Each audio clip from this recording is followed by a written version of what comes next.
랩스타라는 단어를 최근 들어보신 분 계신가요? 우리가 흔히 팝의 아이콘으로 여겨지는 인물을 부를 때 팝스타라는 단어를 사용하죠. 락 같은 경우에는 락스타라고 부르고요. 그렇다면 힙합에서도 당연히 아이코닉한 인물을 부를 때 랩스타라고 부를 텐데 We the real rock stars and I'm the biggest of all of them. I'm the number one rock star on the planet. 글쎄요. 많은 래퍼들이 랩스타보다는 락스타로 불리길 원하고 있습니다. 국힙의 경우에도 락스타로 대표되는 쌍도마차가 있죠. 이쯤 되면 머릿속에 한 가지 질문이 떠오르실 겁니다. 얘네는 힙합 하면서 왜 락스타라고 해?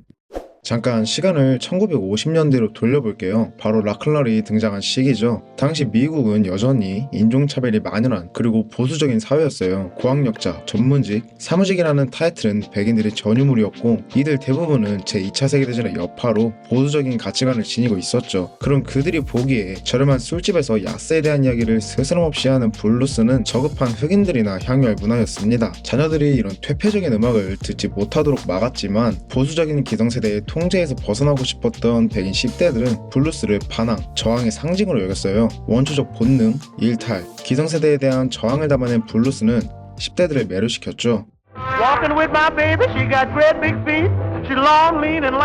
그렇게 젊은이들 사이에서 열풍을 일으킨 블루스는 록클러로 발전하고 엘비스 프레슬리가 등장하면서 완전한 메인스트림으로 자리 잡습니다.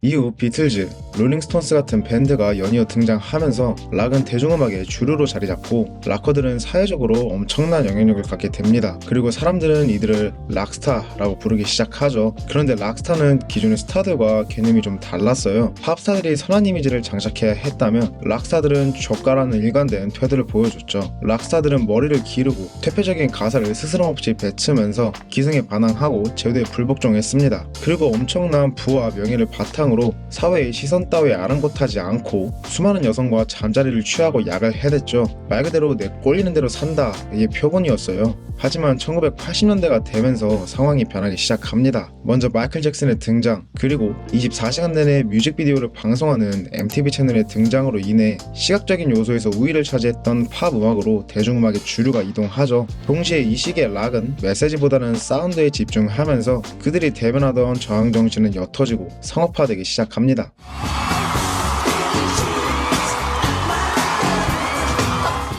물론 90년대에 들어서면서 너바나가 등장하지만 공백기가 발생한 저항정신의 자리를 빠르게 꿰차고 들어온 장르가 있었죠. 바로 힙합입니다.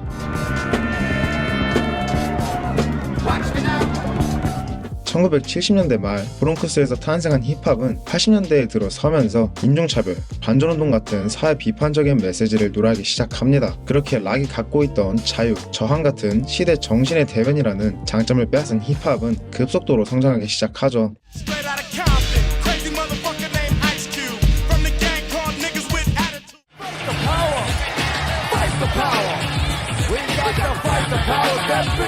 Broken glass everywhere. People on the stage, you know they just don't care. I can't take 그리고 힙합은 락과 비교되는 엄청난 장점이 있었습니다. 밴드라는 특성상 1인 창작에 어려움이 있는 락과는 다르게 힙합은 비트만 있다면 누구나 홀로 창작이 가능하다는 것이었죠. 그렇게 성공을 꿈꾸는 청년들이 힙합으로 몰려들면서 힙합은 완전한 메인스트림으로 자리 잡고 더 이상 그들만의 리그가 아닌 대중적인 영향력을 갖게 됩니다. 이렇게 새 시대의 스타가 된 이들이 보기에 락스타의 삶은 자신들이 원하던 삶 그 자체였어요. 돈, 여자, 인기, 약, 요즘도 흔히 힙합하면 떠오르는 이미지죠. 그렇게 그들은 스스로를 락스타라고 부르기 시작합니다. 락을 부르지는 않지만 돈, 여자, 인기를 쫓으며 사회의 시선 따위에 아랑곳하지 않는 인물이라는 점에서요. 왜냐하면 이미 락스타는 장르의 구분을 뛰어넘어서 영향력 있는 인물을 나타내는 하나의 고유 명사가 되었거든요. 자, 시간을 다시 현재로 되돌려 봅시다. But we culture.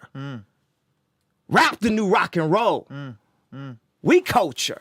Rap is the new rock and roll. We the rock stars. We the real rock stars and I'm the biggest of all of them. I'm the number one rock star on the planet.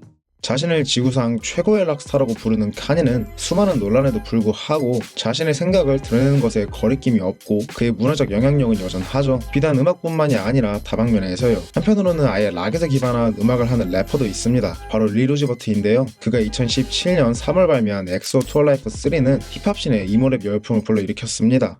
I don't really care if you cry. 그리고 이모랩은 바로 1980년대 락 음악의 한 장르인 이모코어에 기반을 두고 있어요. 그래서인지 자기 자신을 락스타라고 부르는데 이를 비아냥거리는 인터뷰어에게 그냥 음악으로 보여줄 테니까 닥치고 듣기나 하세요 라는 조카라는 태도를 보여주기도 하죠. You see me, bro? I am a rock star, bro. I'm not rapping on that type stuff. We'll decide when you're a rock Let me hear it, and I'm letting you know.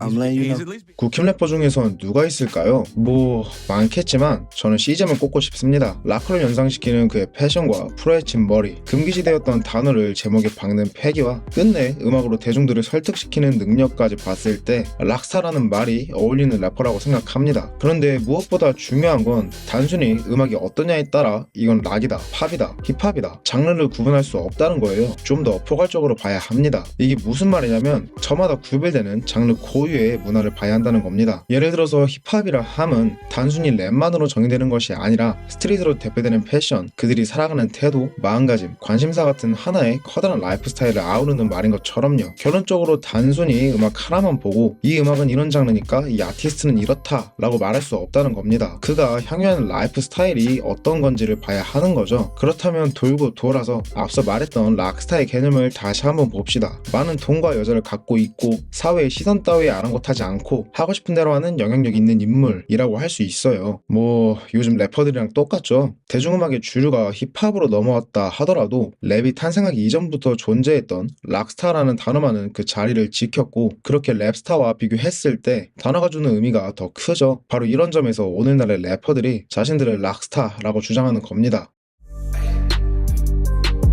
Fucking hoes and popping pillies, man, I feel just like a rock star. 오늘 영상 여기까지고요. 구독을 통해 한 편의 영화 같은 음악 이야기를 매주 받아보시기 바랍니다. 지금까지 알고 들으면 더 맛있다 알더 맛이었습니다.